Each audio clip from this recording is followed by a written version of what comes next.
To understand the world of H.P. Lovecraft, you have to understand a specific kind of fear.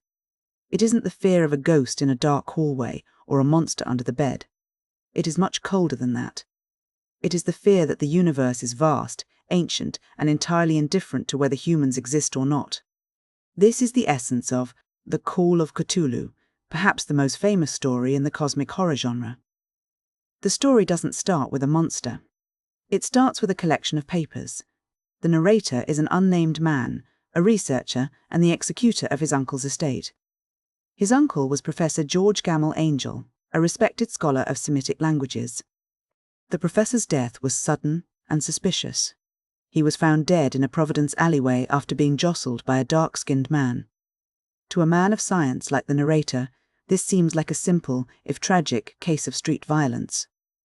But as the narrator begins to sort through his uncle's papers, the logic of the world starts to fray. He finds things that don't make sense. He discovers a clay bas-relief, a piece of art that is deeply unsettling to look at.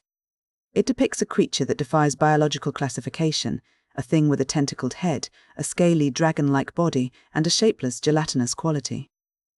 It's not just that the creature is ugly, it's that the proportions feel wrong, as if it were carved by someone who had seen something impossible.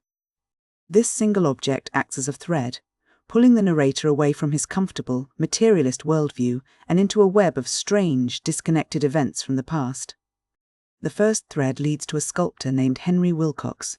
In 1925, Wilcox had a series of vivid, terrifying dreams. These weren't just nightmares, they were visions of a city-huge, cyclopean structures made of massive, unhewn stone. He saw cities that felt ancient and alien, built with a geometry that seemed to defy the laws of physics. While Wilcox was experiencing these dreams, the world at large was experiencing a strange period of mass hysteria. People across the globe were having similar, inexplicable psychic disturbances. It was as if something in the collective human subconscious was being stirred. The second thread is even older, dating back to 1907. The narrator finds a report from a police inspector named Legrasse. Years earlier, in a swamp in Louisiana, a raid was conducted on a strange voodoo cult. The cultists weren't just performing rituals, they were worshipping a massive granite monolith topped with a grotesque carved statuette. These people spoke of the Great Old Ones, ancient, star-born entities that had ruled the earth long before humanity arrived. The cultists believed these beings were currently dormant, sleeping beneath the sea, but that they would one day rise again when the stars were right. At this point, the narrator is still trying to hold on to his skepticism. He wants these things to be coincidences, a weird dream here, a strange cult there. But the final piece of the puzzle arrives in the form of a newspaper clipping about a derelict yacht called the Alert. The Alert was found drifting aimlessly at sea, abandoned by its crew. The sole survivor, a man named Gustav Johansen, provided a testimony that sounded like madness.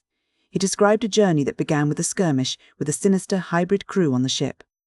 After seizing the vessel, the men eventually landed on an uncharted island. Johansen's description of the island is where the story moves from the psychological into the truly nightmarish. He describes massive carved stone doors and structures that seem to exist in more than 3 dimensions. He uses the term non-Euclidean to describe the angles of the buildings, angles that shouldn't be able to exist in our reality, shapes that hurt the eyes to contemplate. The crew, driven by a desperate curiosity, or perhaps a madness of their own, managed to pry open one of these colossal stone doors. And what they found inside changed everything. They didn't find gold or ancient artifacts. They released something.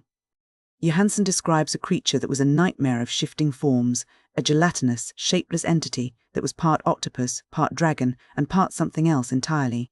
This was Cthulhu. The creature didn't just attack them, its very presence seemed to break the minds of the men. In the chaos, the entity's form seemed to flow and change, defying the physical laws the men had lived by their entire lives.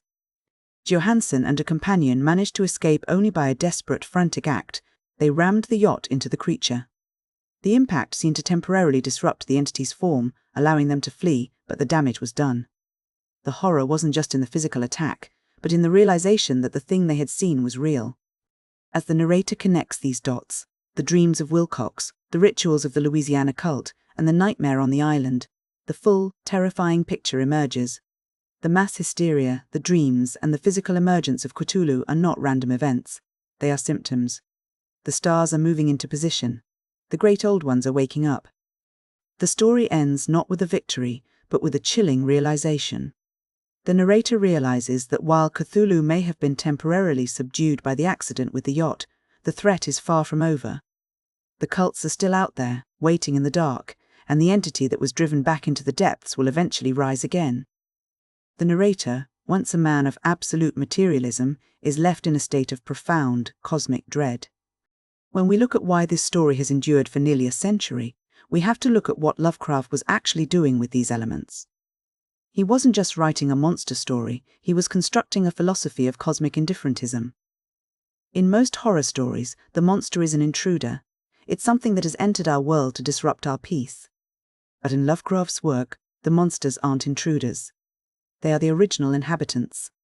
Humanity is the intruder. We are a brief, accidental flicker of life on a tiny planet, living in the cracks of a universe that belongs to much larger, much older, and much more terrifying things. To Cthulhu, humanity isn't even an enemy, we are simply an inconvenience, like ants in the path of a construction crew. This is where the concept of non-Euclidean geometry becomes so important. It's more than just a way to describe weird buildings, it's a metaphor for the limits of human perception. Lovecraft suggests that our senses and our mathematics only allow us to see a tiny, flattened slice of reality. There are dimensions and truths that exist right in front of us, but our brains are physically incapable of processing them. When the characters encounter these impossible shapes, they aren't just seeing something strange, they are experiencing a fundamental breakdown of their understanding of reality. This is why the horror is often accompanied by madness. If the rules of space and time are illusions, then the foundation of human sanity is an illusion too. There is also the theme of the blurring of dream and reality. In the story, Henry Wilcox's dreams aren't just products of his subconscious, they are a bridge. Lovecraft suggests that our sleeping minds are more vulnerable to the influence of these cosmic entities. The call in the title isn't a physical sound, it's a psychic pull, a rhythmic subconscious tugging that reaches into the human mind from across the stars. It suggests that we are never truly alone, even in our own heads. Finally, there is the idea of cyclical history. The story posits that human civilization is just a temporary intermission. We believe we are the masters of the earth, but we are merely living through a brief window of time while the great old ones sleep. When they wake, our history, our cities, and our entire species will be nothing more than a footnote in a much larger, much darker cosmic cycle. It is a deeply unsettling way to view the world. It strips away the comfort of human importance, but that is exactly why the Call of Cthulhu remains so powerful.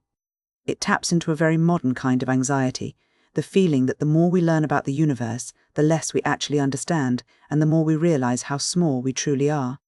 The story doesn't offer a hero to save us, or a way to fight back. It only offers a warning: the stars are moving, the doors are opening, and we are not the masters of this house.